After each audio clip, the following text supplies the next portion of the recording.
نحمده ونصلي ونسلم على رسوله الكريم اما بعد۔ معزز دوستو،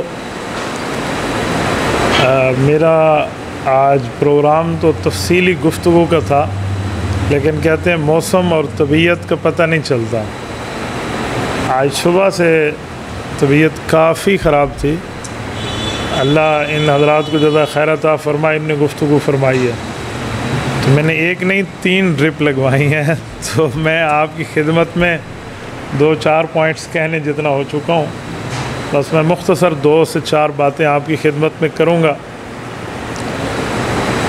سب سے پہلی اور بنیادی بات یہ ہے کہ ہم سے جتنا طبقہ متعلق ہے نا، وہ 3 قسم کے سوالات کرتا ہے، تو 3 قسم کے سوالات، ان کے 3 قسم کے جوابات قرآن اور حدیث کی روشنی میں آپ کی خدمت میں رکھ دیتا ہوں۔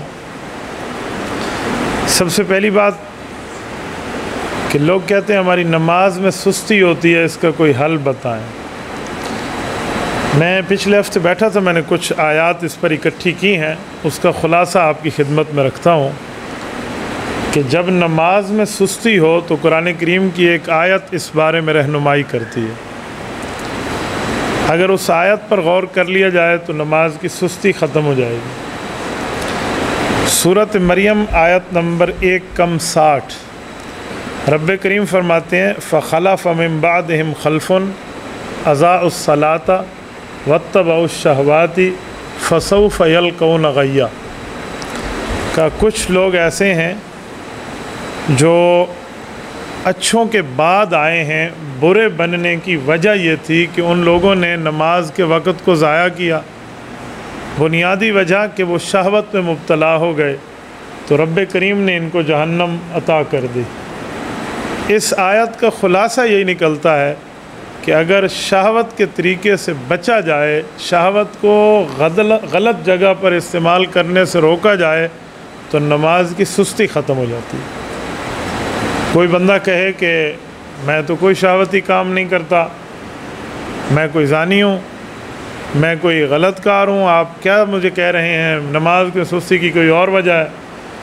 ہم نے زنا کو صرف شرمگاہ کا زنا سمجھا ہوا ہے۔ زنا کا مفہوم بہت وسیع ہے۔ غلط نظر دیکھنا، حضور علیہ السلام نے اس کو آنکھ کا زنا فرمایا ہے۔ غلط بول بولنا، زبان کا زنا فرمایا ہے۔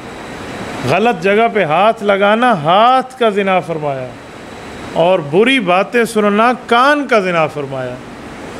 تو شہوت کا مفہوم وسیع ہے، کسی نہ کسی جگہ بندے میں، انسان ہے، فطرتی طور پہ غلطی ہو جائے گی، اس سے توبہ کر لے تو نماز میں سستی ٹھیک ہو جائے گی، سستی نہیں ہوگی۔ دوسرا پوائنٹ، کچھ لوگ کہتے ہیں ہمارے اوپر بدبختی مسلط ہے یا ہمیں نیکی کے کام کی توفیق نہیں ہوتی، اس کا کوئی حل بتائیں۔ تو اس بارے میں بھی قرآن اور آیات کو سامنے رکھے نا تو ایک حل نکلتا ہے۔ اسی سورۃ مریم کے اندر 2 جگہ، ایک آیت نمبر 14 میں اور ایک آیت نمبر 32 میں۔ آیت نمبر 14 میں ہے وَبَرًّا بِوَالِدَيْ وَلَمْ يَكُنْ جَبَّارًا عَصِيًّا، اور آیت نمبر 32 میں ہے وَبَرًّا بِوَالِدَتِي وَلَمْ يَجْعَلْنِي جَبَّارًا شَقِيًّا۔ یہ دونوں سورت نمبر 19 سورۃ مریم کی آیات ہیں، ایک پہلے رکوع کی، ایک دوسرے رکوع کی۔ ان کا خلاصہ یہ ہے کہ حضرت یحییٰ علیہ السلام کو حضرت زکریا علیہ السلام نے اللہ سے مانگا۔ حضرت یحییٰ علیہ السلام جب پیدا ہوئے تو انہوں نے اپنے والد کے لیے اپنے حسن سلوک کو ان الفاظ میں بیان کیا کہ وَبَرًّا بِوَالِدَيْ، مجھے میرے اللہ نے اپنی ماں اپنے باپ سے اچھائی کا حکم دیا ہے۔ وَلَمْ يَجْعَلْنِي وَلَمْ يَكُنْ جَبَّارًا شَقِيًّا، اور میں ماں باپ پہ سختی کرنے والا بھی نہیں ہوں اور ماں باپ کے معاملے میں نعوذ باللہ بدبخت بھی نہیں ہوں۔ یہ مفہوم بتاتا ہے کہ اگر کسی پر بدبختی یا نیکی کی کام میں عدم توفیق ہے، توفیق نہیں ہے، تو اس کا ماں باپ سے تعلق ٹھیک نہیں۔ اگر وہ والدین کے ساتھ تعلق ٹھیک رکھے تو وہ وقت دور نہیں ہے جب اس کی یہ دونوں غلط چیزیں ختم ہو جائیں گی۔ اس کے جواب میں کچھ اولاد کہتے ہیں کہ حضرت اگر ماں باپ غلطی کریں تو یہ تو بہت آسان جواب ہے، بھائی وہ غلطی کریں تو وہ جانے، ان کا خدا جانے، میں اپنے ماں باپ کے لیے جج نہیں ہوں، میں اپنے ماں باپ کے لیے جسٹس نہیں ہوں، مجھے رویہ ٹھیک رکھنا ہے۔ اور آیت نمبر 32 میں وہ ہے وبرم بوالدتی، یہ عقیدہ توحید بھی بتا رہا ہے اور یہ مسئلہ بھی سمجھا رہا ہے۔ حضرت مریم علیہ السلام حضرت عیسیٰ علیہ السلام کی والدہ ہیں، اور حضرت مریم وہ عورتیں اس پورے کائنات میں حضرت آدم سے لے کر قیامت تک وہ اکیلی تنہا شرف رکھنے والی عورتیں جس کا نام قرآن کے لفظوں میں موجود ہے، تفسیر میں نہیں، تشریح میں نہیں، الفاظ میں۔ کیوں؟ حضرت مریم کو بغیر خاوند کے اولاد ملی تھی، تو لوگوں نے شرک کیا کہ یہ اللہ کا بیٹا ہے، تو رب نے ذالک عیسی ابن مریم فرمایا کہ حضرت عیسیٰ علیہ السلام اللہ کے نہیں، حضرت مریم کے بیٹے ہیں، اللہ کا بیٹا نہیں ہے۔ اس وجہ سے عورت کے نام کو شو کیا گیا، ورنہ عورت کے نام میں بھی پردہ ہے۔ تو حضرت مریم کا نام ایک تو توحید بتا رہا ہے کہ اللہ ایک ہے، کوئی اس کا بیٹا نہیں ہے جو خدا ہو، اور دوسری بات کہ حضرت عیسیٰ علیہ السلام جب بڑے ہوئے تو حضرت عیسیٰ علیہ السلام کی والدہ پہ جب الزام لگا تو انہوں نے گود میں لوگوں کو جواب دیا، ماں کی گود میں، یہ ان کا معجزہ ظاہر تھا، ان کی شان ظاہر تھی، وبرم بوالدتی، میں اپنی ماں کے ساتھ بہت اچھا رہوں گا، ولم یجعلنی جبارا شقیہ، نہ ماں باپ کے اوپر سختی کروں گا، نہ ان پر کسی قسم کے معاملے غلط کاری کروں گا۔ تو یہ اپنی ماں کے ساتھ، وہاں ماں باپ کے ساتھ حضرت یحییٰ، اور یہاں ماں کے ساتھ، کیونکہ ان کے والد نہیں ہیں، بغیر والد کے پیدا ہے۔ تو اگر کسی کا باپ نہیں ہے، صرف ماں ہے، تو ہو سکتا ہے ماں کے ساتھ اس نے حسن سلوک نہیں کیا، تو اس وجہ سے بدبختی آ پڑی ہے، تو یہ ٹھیک کر لیں۔ آج کی گفتگو کا تیسرا اور آخری پوائنٹ، کچھ لوگ کہتے ہیں ہماری زندگی میں مشکلات ہیں، روزی تنگ ہے، رزق بند ہے، جاب لیس ہیں ہم، یا ہے جتنی تنخواہ تو اس میں گزارا نہیں ہوتا۔ ایک وجہ تو یہ ہے کہ ہم اس میں غریب کا حصہ نہیں رکھتے۔ غریب کا حصہ ضرور رکھنا چاہیے، چاہے کم سے کم ہی کیوں نہ ہو۔ جیسے بچوں کے دودھ والے کو پیسے دیتے ہیں، اسکول کی فیسز دیتے ہیں، گھر کے بجلی کا بل دیتے ہیں، ماہانہ تمام چیزوں کے اخراجات رکھتے ہیں، تو یہ بھی ہم رکھیں۔ دوسرا اور اہم پوائنٹ جو قرآن کریم سورۃ طٰہٰ، سورۃ نمبر 19 تھی سورۃ مریم جو پہلے میں نے ذکر کیا، اب سورۃ نمبر 20 پہ آئی ہے، تو سورۃ طٰہٰ کے آیت نمبر 124، 125، 126 رب کائنات نے ان آیات میں اس بندے کا ذکر کیا ہے جس کی دنیا میں روزی تنگ ہوتی ہے، اور اس کی وجہ بھی بتائی۔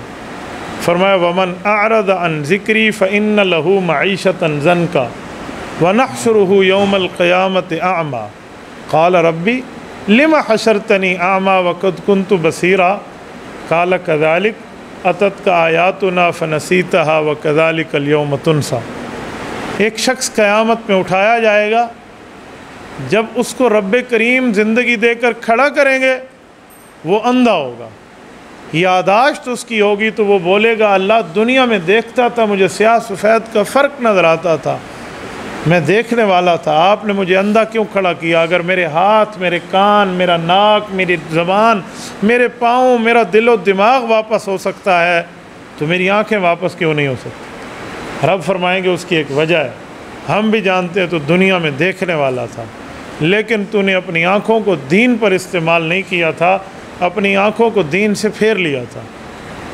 قال کذالک اتتک آیاتنا، تیرے پاس ہماری نشانیاں پہنچی تھی، فنسیتہا، تو نے بھولی بھلائی کر دی، وکذالک الیوم تنسیٰ، آج تو بھی بھلا بھلایا۔ تو اس سے سمجھ آیا کہ اگر قرآن و سنت اور دین سے دوری ہے تو زندگی میں مشکلات بھی آئیں گی اور رزق کی تنگی بھی ہوگی۔ تو اسی لیے اگر ہم رزق کی وسعت چاہتے ہیں تو یہ تیسرا اور آخری کام چھوڑ دیں۔ 3 باتیں تھیں، 3 جواب تھے۔ میں خلاصے کے طور پہ ایک لائن میں بات پوری کر لوں، نمازیں کم ہیں یا سستی ہے تو شہوت چھوڑ دیں۔ اسی طرح بدبختی ہے، ماں باپ کے ساتھ اس نے سلوک کر لیں۔ اگر روزی تنگ ہے، قرآن و سنت اور دین شریعت کے ساتھ اپنا رشتہ جوڑ لیں، اللہ رب العزت آپ پہ بھی ٹھیک رہے گا، آپ کی دنیا پہ بھی ٹھیک رہے گا۔ تو چند باتوں کا خلاصہ تھا جو میں نے آپ کی خدمت میں رکھا۔ طبیعت کے حوالے سے میں ایک بات عرض کروں، کئی ساتھی صبح سے پوچھ رہے ہیں، آج مجھے ایک ڈرپ، دوسری ڈرپ، تیسری ڈرپ چل رہی تھی، وہ عمران کو اللہ جزائے خیر دے، اس نے آ کر یہاں لائبریری میں مجھے لگائے، تو اس دوران بھی کالیں آ رہی ہیں، حضرت کیا حال ہے؟ اب میں 20 بندوں کی کال اگر ایک ڈرپ کے دوران سنوں تو ویسے ہی طبیعت خراب تھی، اب ڈبل خراب ہو جائے گی۔ تو میں ساتھیوں کو کہتا رہتا ہوں کہ آپ ہمارے لیے دعا کیا کریں۔ میں آپ کے ذریعے، انٹرنیٹ کے ذریعے، سوشل میڈیا کے ذریعے پوری دنیا میں اپنے حلقہ احباب کو کہتا ہوں، اس کو نہیں کہتا جس کو ہم سے بغض ہے، اس کو نہیں کہتا جس کو علماء پر اعتراض ہے، اس کو نہیں کہتا جن کو علماء سے نفرت ہے، ان سے ہمارا کوئی سروکار نہیں۔ میں انہیں کہتا ہوں جو محبت والے ہیں، میں انہیں کہتا ہوں جو حلقہ احباب ہیں، کہ آپ کم از کم ہمارے لیے دعا کیا کریں، یہ آپ کا حق ہے۔ یہ بات ذہن میں رکھیں، حدیث پاک میں ایک تیر کی وجہ سے 3 مسلمان جنت جائیں گے، ایک بنانے والا، ایک خرید کے دینے والا، ایک چلانے والا۔ تو اگر آپ کا بھائی اس میدان میں بیٹھ کے اہل باطل کو للکار رہا ہے، آپ میرے ساتھ کندھے سے کندھا ملا کے چل نہیں سکتے تو ہاتھ تو اٹھا کر اللہ سے مانگ سکتے ہیں، یہ آپ کا حق ہے۔ میں یہ حق کے تفضلی کی بات کر رہا ہوں، حق کے وجوبی کی بات نہیں کر رہا، کہیں آپ کہیں واجب ہے تو کوئی دلیل دکھائیں۔ تو میرے دوستو، جتنی میری مائیں بہنیں ہیں، میری بیٹیاں ہیں، میرے بھائی ہیں، احباب ہیں، میں ان سے کہتا ہوں، اور یہ آپ حضرات دعا کریں گے تو آپ گھر بیٹھے ہمارے ساتھ ہمارے کام میں شریک ہیں۔ میرے ایک دوست ہیں، محتمم ہیں مدرسہ کے، مدرسۃ البنات ہے ان کا، اولیٰ تا دورہ حدیث۔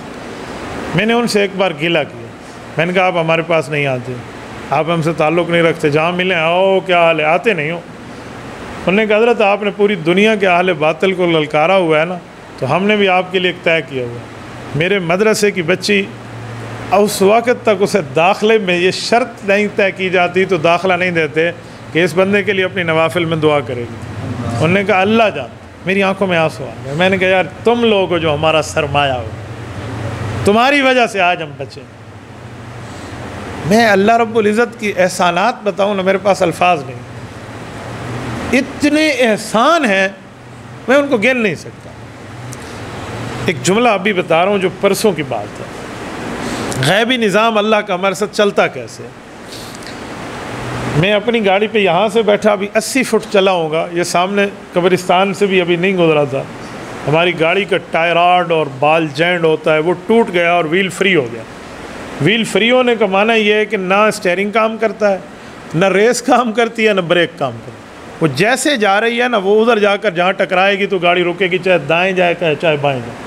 ہم بالکل آہستہ سے اپنی چھوٹی سی گلی میں تھے تو الحمدللہ رک گئی، ہم سارے نیچے اتر آئے، بڑی مشکل سے گاڑی کو ایک سائڈ پہ کیا، سائڈ پہ بھی نہیں ہوتی تھی، کوئی 20 منٹ تو اس کو سائڈ پہ لگانے پہ لگ گئے، ویل ٹوٹ گیا۔ اب حالانکہ کسی قسم کوئی پرابلم نہیں ہے، کوئی کھڈے میں نہیں گری۔ تو جب ہم نے مستری کو کہا نا تو اس نے کہا ہوا کیا؟ تو کہا کچھ بھی نہیں ہوا کسی کو۔ تو اس نے کہا اے اللہ اکبر، ہمارے پاس جب بھی یہ کیس آئے ہیں ایک بندہ بھی نہیں بچا۔ مجھے آپ ایک بات بتائیں، میں ایک دن پہلے پشاور سے آیا ہوں، اس سے 2 دن پہلے سرگودا سے آیا ہوں اسی گاڑی پر، 140 سے 160 پر ہم نے صرف گاڑی کو دوڑایا ہوا تھا۔ اللہ نہ کرے وہاں یہ ویل نکل جاتا تو بتائیں کیا ہوتا، کہاں جا کر لگتے، کہاں نکلتے۔ اللہ رب العزت نے ہمیں ہر نقصان سے بچایا، اور اس گلی میں جہاں ہمارا کچھ بھی نہیں ہوا، بال بھی بیکا نہیں ہوا، اور گاڑی دوبارہ اللہ نے بنا کے دے دی۔ مجھے بتائیں یہ کم احسان ہے اللہ کا؟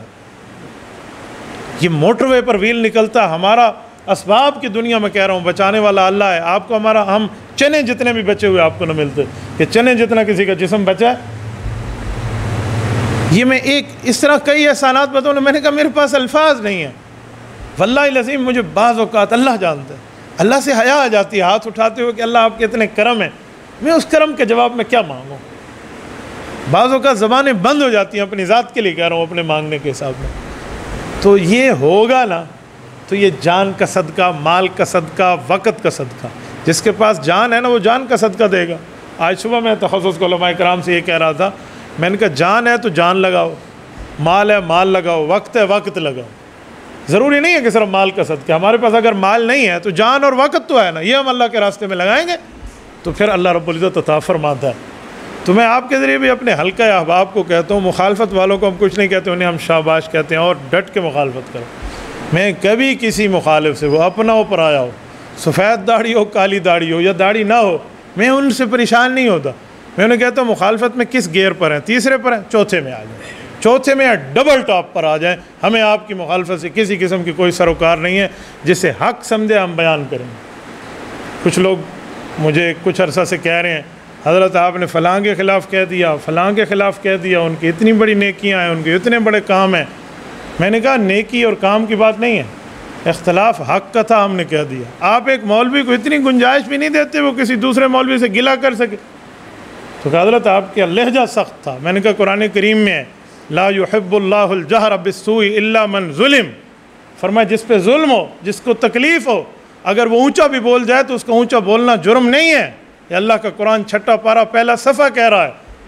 تو ہمارے اوپر ظلم ہوا ہے، ایک اہل حق بندہ اہل باطل کی گود میں بیٹھے، ان کے حق میں بولے، اور خود کو کہے میں سیاسی بھی نہیں ہوں، پھر بھی ان کے لیے تائید کرے، اور ہم ایک جملہ بول دیں آپ ہمارے خلاف طوفان بدتمیزی برپا کریں، کل کا آج کریں، ہمیں اس سے کوئی فرق نہیں پڑے۔ میں نے اپنے ساتھیوں کو میں نے کہا سینہ بڑا کرو، کہتے جی فلاں نے کہا ہے۔ میں نے کہا ذرا ان کی پروفائل کھول کے دیکھیں، کسی نہ کسی مسئلے میں یوتھیت آپ کو نظر آئے گی۔ یہ بندے ہمیں سمجھائیں گے، ان کے کمنٹس پر ہم اپنے دل چھوٹے کر لیں، کمنٹس پر دل بڑا کر لیں۔ یہ دن عبد الواحد قریشی کے سینے میں رب نے نہیں رکھا، وہ دل کوئی اور ہے، یہ ہمارے سینے میں نہیں ہے۔ اسی لیے نہ میں اس مسئلے پر دل چھوٹا کرتا ہوں نہ اس پر دل بڑا کرتا ہوں، جو حق سمجھا ہوں وہ کہتا ہوں۔ گالی نہیں دیتے، کسی کی پگڑی نہیں اچھالتے، کسی کی ذات پر بات نہیں کرتے، لیکن جسے حق سمجھا ہے اسے کہا ہے، کوئی خوش ہو یا کوئی ناخوش ہو۔ ہم نے تمہارے کہنے کی وجہ سے نہیں کہا۔ آج ایک عالم دین نے باہر ملک سے مجھ سے رابطہ کیا، اتنے اچھے انداز میں انہوں نے گفتگو فرمائی، یقین مانیں جیسے رس گھلا ہوا۔ اس میں مجھے وہ کہہ رہے تھے حضرت آپ کی باتیں ٹھیک ہے، آپ کا لہجہ سخت ہے۔ میں نے کہا مولانا اس کا معنی ہے موقف آپ کا اور میرا ایک ہے کہ مولانا غلط کر رہے ہیں؟ کہتے جی ہاں۔ تو میں نے کہا آپ اچھے لہجے میں ان کے خلاف یہ گفتگو ریکارڈ فرما دیں۔ کہتے نہیں۔ میں نے کہا پھر مجھے کیوں کہتے ہو کہ تم نے غلط کہا؟ جب کہا میں نے ٹھیک ہے تو اچھے لہجے میں کہہ دے۔ اچھے لہجے میں تو نہیں کہتا، سخت لہجے میں مجھے نہیں کہنے دیتا، تو میں جاؤں کہاں؟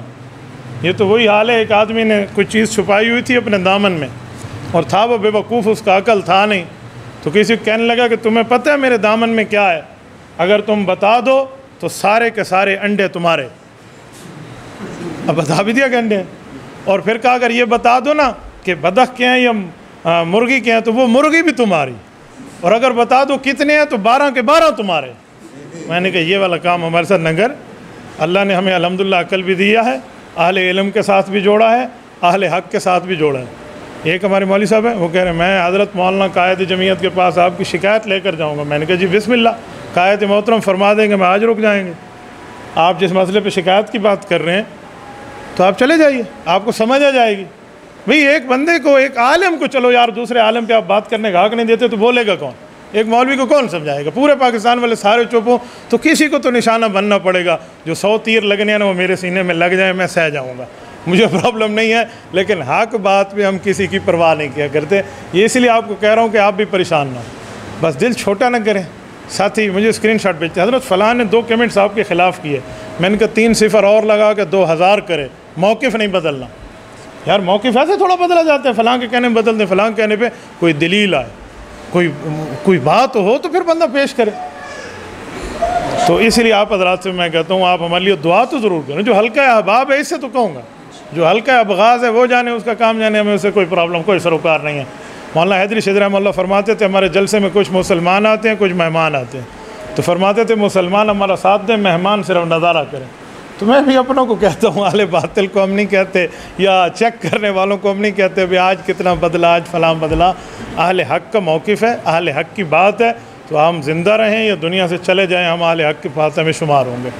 اللہ تعالیٰ آپ کو اور خوش و خرم، آپ کو اور مجھے، آپ کو اور ہمیں صراط مستقیم پر رکھے، دین اسلام پر رکھے، رسول اللہ صلی اللہ علیہ وآلہ وسلم کی شریعت پر رکھے، اور اللہ ہمیں سمجھنے اور سمجھانے کی توفیق عطا فرمائے۔ آج کل ایک رواج چل نکلا ہے کہ جس کو سلام کرو تو وہ سلام کے بدلے کہتا ہے وعلیکم سلام، نہیں بلکہ وہی سلام کرتا ہے لالا مہربانی۔ اس کے لیے کیا حکم ہے؟ کوئی غیر مسلم ہو نا، وہ سلام کرے تو اس کے جواب میں وعلیکم السلام ورحمۃ اللہ وبرکاتہ کہنے سے شریعت نے منع کیا۔ یا تو وعلیکم کہو یا کہو لالا مہربانی، خیریت سبیت ٹھیک ہے، اچھے ماشاءاللہ ماشاءاللہ، یوں کہہ کہ پتلی گلی پکڑ لیں بھی غیر مسلم کو سلام کا جواب تو شریعت منع کرتی ہے۔ تو جو اس طرح مسلمان کو جواب دیتے ہیں ان سے پوچھیں گے میرے بارے میں آپ کا کیا خیال ہے، میں کون ہوں؟